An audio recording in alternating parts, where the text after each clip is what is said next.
আপনাদের মন ইচ্ছা মতো যদি ছবি তুলে আপনারা যদি পর্যটককে নিতে বাধ্য করেন, তাহলে এখন থেকে আপনাদের বিরুদ্ধে চাঁদাবাজি মামলা নেওয়া হবে। ক্যামেরাম্যানদের প্রতি যে স্পষ্টত বক্তব্য আপনারা লিখে নেন এবং শুনে যান। 20 তারিখের ভিতরে সবাইকে তার নির্ধারিত কার্ড নিতে হবে। পর্যটক যার সাথে আগে কথা বলবেন তাকে রিসিপ্ট দিতে হবে যে 10টা ছবি উনি নেবেন, তখন উনার কাছ থেকে আবার টাকা দিয়ে রিসিপ্টটা ফেরত নিতে হবে। রোহিঙ্গারা যিনারা আছেন ওনারা এখানে ব্যবসা করতে পরিচালিত করতে পারবেন কিনা অনুমতি ছাড়া, সেই বিষয়টার অনুমতি লাগবে। যাদের অনুমতি নেই তারা গ্রেপ্তার হবে। আজকে বছরের পর বছর ক্যামেরাম্যানদের দ্বারা নির্যাতনের শিকার, এক ধরনের বলতে পারেন হয়রানির শিকার, চাঁদাবাজির শিকার, এটার কোনো সুরাহা আসতেছে না। বারবার বলার পরেও, আপনারা হুঁশিয়ারি দেওয়ার পরেও এটার কোনো সুরাহা আসতেছে না। তো লাখো লাখো পর্যটক এখানে আসছে, এর মধ্যে 3000 ব্যক্তি কমেন্টে করেছে। লাখো লাখো পর্যটক যারা এটার মধ্যে ভুক্তভোগী শিকার হয়েছে আজকে বছরের পর বছর ধরে, এটার একটা সমাধান আসতে হবে। যে কোনো পরিস্থিতির বিনিময়ে এটার সমাধান আসতেই হবে। আর যদি সমাধান না আসে, কক্সবাজারের একমাত্র হসপিটাল যেখানে রয়েছে ICU, HDU, CCU, NICU, PICU, সংকটাপন্ন নবজাতকের জন্য স্ক্যান, ক্যান্সারের কেমোথেরাপি সহ চিকিৎসা সেবার সমৃদ্ধ আয়োজন। তাহলে আমরা হার্ডলাইনে শুরু করেছি এবং আমরা হার্ডলাইনে আইনি ব্যবস্থা নিব। সে আইনি ব্যবস্থা কি?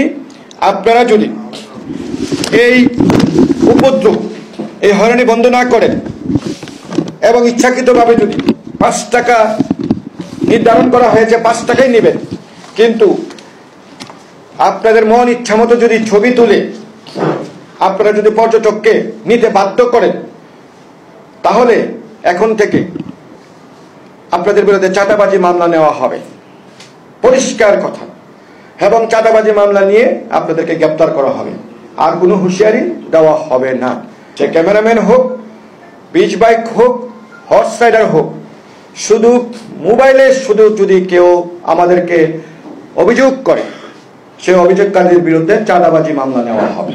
কারণ আপনি 50টা ছবি তুলেছেন, সে 50টা ছবি নিতে বাধ্য না।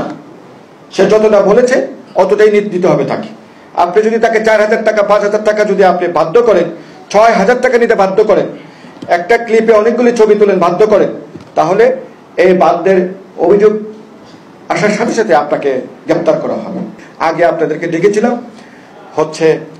অনুরোধ করেছিলাম, পরে নির্দেশনা দিয়েছিলাম। আজকে কিন্তু অনুরোধও না, নির্দেশনাও না। আজকে আপনাদেরকে যে আইনি ব্যবস্থা নেওয়া হবে, সর্বস্তরে সারা বাংলাদেশের মানুষ আপনাদের বিরুদ্ধে এরকম কষ্ট পাচ্ছে, সেই কষ্টটা আপনারা পাচ্ছেন না। কারণ আপনারা এক ধরনের সন্ত্রাসী কায়দায় আপনারা এই আচরণ করছেন আমার পর্যটকদের উপরে, যা আমার পর্যটক শিল্প এবং কক্সবাজারের পর্যটন ব্যবস্থাপনা আমাদের থুবড়ে পড়েছে এবং আমাদের বদনামের সৃষ্টি হয়েছে।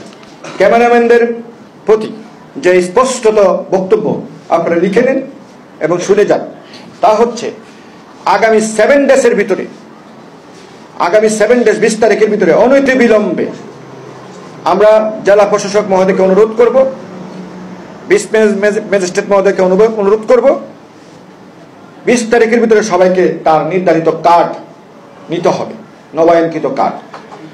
20 তারিখের পরে যদি নবায়নকৃত কার্ড, কেউ তালে দিবেন না কোনো কিছু নিয়ে, 20 তারিখের ভিতরে যদি নবায়নকৃত কার্ড না পাওয়া যায়, 21 তারিখ থেকে যে অভিযান পরিচালিত হবে, আপনি অবৈধ ক্যামেরাম্যান হিসাবে গণ্য হবেন। লিখে রাখেন। আবারও বলছি, 20 তারিখের ভিতরে নবায়নকৃত কার্ড যদি কারো কাছে না পাওয়া যায়, তাহলে আপনারা 21 তারিখ থেকে অবৈধ ক্যামেরাম্যান হিসেবে গণ্য হবেন। সবাই দল বেঁধে যাবেন, গিয়ে বলবেন আমাদের কার্ড দিন। নাম্বার 1।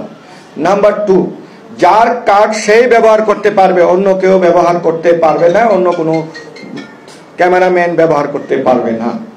কারণ অন্য কোনো ক্যামেরাম্যান ব্যবহার করলে সেই ক্যামেরাম্যানের পরিচয় কি আমরা জানি না। আমরা যে 17টা ক্যামেরা আটক করেছি, এখানে একজনের ক্যামেরাও তার নিজস্ব ক্যামেরা নাই, সবাই ভাড়াটিয়া। তো ভাড়াটিয়া ক্যামেরাম্যানের পরিচয় কি সেটা আমাদের জানতে হবে। এবং এই ক্ষেত্রে আমরা 20 তারিখের মধ্যে আপনাদের অনুরোধ করব, আপনারা জেলা প্রশাসন মহোদয় যিনারা আপনাদেরকে কার্ড দিয়েছেন বা সংশ্লিষ্ট যে ডিসি মহোদয় কার্ড দিয়েছেন, ওনার কাছ থেকে আপনারা পারমিশন লাগবে যে ভাড়াটিয়া ক্যামেরা ব্যবহার করতে পারবে। এবং যদি ভাড়াটিয়া ক্যামেরা ব্যবহার করতে পারে, তাহলে যিনি মূল ক্যামেরার মালিক উনি ভাড়াটিয়ার কাছে যে ভাড়া দিয়েছেন সেটার একটা প্রত্যয়নপত্র এনআইডি লাগবে, যে আমি ইমুককে আমার ক্যামেরাটি ভাড়া দিয়েছি এবং কার্ডটা ভাড়া দিয়েছি এবং ওনার পরিচয় হলো এই, এবং উনাকেও ওনার পরিচয়পত্র সবকিছু আমাদের কাছে সাবমিট করতে হবে। এক থেকে যারা আছেন সকলে যার যার পরিচয়পত্র, যার যার কার্ড আমাদের কাছে আগামী 7 দিনের মধ্যে জমা না দিলে, যাদেরকে জমা না দেওয়া হবে তাদের বিরুদ্ধে আমরা আইনগত ব্যবস্থা নেব। হার্ড লাইনে যাব। আপনাদের যত আন্দোলন করেন, সংগ্রাম করেন, সম্মেলন করেন, কোনো কাজ হবে না। আমরা আইনের প্রতি শ্রদ্ধাশীল। তাহলে ভাড়াটিয়া ক্যামেরাম্যানদের প্রতি জন্য কি দাঁড়ালো? আপনি অবশ্যই যার কাছ থেকে ভাড়া নিয়েছেন তার কাছ থেকে এনআইডির মাধ্যমে আপনি প্রত্যয়নপত্র নিতে হবে, এবং সেই প্রত্যয়নপত্র অবশ্যই আপনার বিচ ম্যাজিস্ট্রেট মহোদয়ের অ্যালাউড লাগবে, লেখা হবে অনুমতি দেওয়া হলো। যার কাছে অনুমতি দেওয়া হলো না তিনি বিচে যাবেন না। আবারও বলতেছি, উনি বিচে যাবেন না। যে কোনো সময় আমার পুলিশ আপনাকে অ্যারেস্ট করলে আপনি অবৈধ ক্যামেরাম্যান হিসাবে এবং অবৈধ চাঁদা আদায়কারী হিসাবে গণ্য হবেন। রোহিঙ্গারা যিনারা আছেন ওনারা এখানে ব্যবসা করতে, পরিচালিত করতে পারবেন কিনা অনুমতি ছাড়া? সমুদ্রের গর্জনে ভিন্ন স্বাদের সামুদ্রিক খাবারের ভরপুর আয়োজন উপভোগ করতে আজই চলে আসুন প্যাসিফিক বিচ লাউঞ্জ ক্যাফে কক্সবাজারে। সেই বিষয়টার অনুমতি লাগবে। যাদের অনুমতি নেই তারা গ্রেপ্তার হবে।